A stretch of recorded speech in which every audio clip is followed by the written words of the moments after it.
नमस्कार, आपण पाहताय कोकण वार्ता न्यूज। कोकण वार्ता न्यूज मध्ये आपलं सर्वांचं स्वागत। पाहुयात बातमी सविस्तरपणे। रत्नागिरी जिल्ह्यातील खेडचे माजी नगराध्यक्ष वैभव खेडेकर यांनी आपल्या असंख्य कार्यकर्त्यांसह मंगळवारी भारतीय जनता पार्टीत प्रवेश केलाय। प्रदेशाध्यक्ष रवींद्र चव्हाण यांनी श्री खेडेकर आणि त्यांच्या सहकाऱ्यांचं स्वागत केलंय। आगामी स्थानिक स्वराज्य संस्थांच्या निवडणुकीत भाजपाला प्रचंड यश मिळवून देऊ असा विश्वास श्री खेडेकर यांनी यावेळी बोलून दाखवलाय।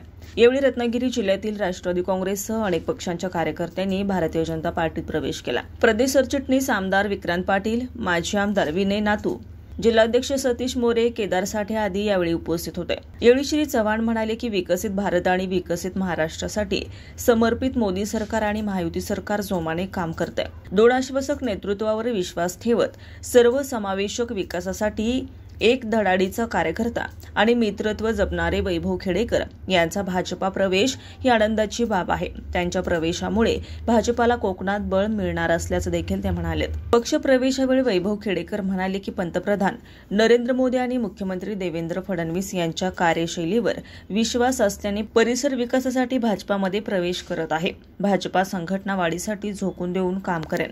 जिल्हाध्यक्ष पदाधिकारी आणि कार्यकर्त्यांच्या साथीने आगामी स्थानिक स्वराज्य संस्था निवडणुकीत भाजपाचा झेंडा फडकेल अशी ग्वाही त्यांनी दिली आहे। वैभव खेडेकर यांच्याबरोबर भाजपामध्ये प्रवेश केलेल्यांमध्ये सुबोध जाधव, संतोष नलावडे, सुरेश सावंत, विलास जाधव, मनीष खवळे, मिलिंद नांदगावकर, संजय आखाडे, रहीम सहीबोले आदींचा समावेश आहे। ब्युरो रिपोर्ट, कोकण वार्ता न्यूज, खेड। ताज्या बातम्या आणि नवनवीन घडामोडी पाहण्यासाठी आजच आमच्या कोकण वार्ता न्यूज चॅनलला लाईक करा, सबस्क्राईब करा आणि बेल आयकॉन प्रेस करा आणि पाहत रहा कोकण वार्ता न्यूज।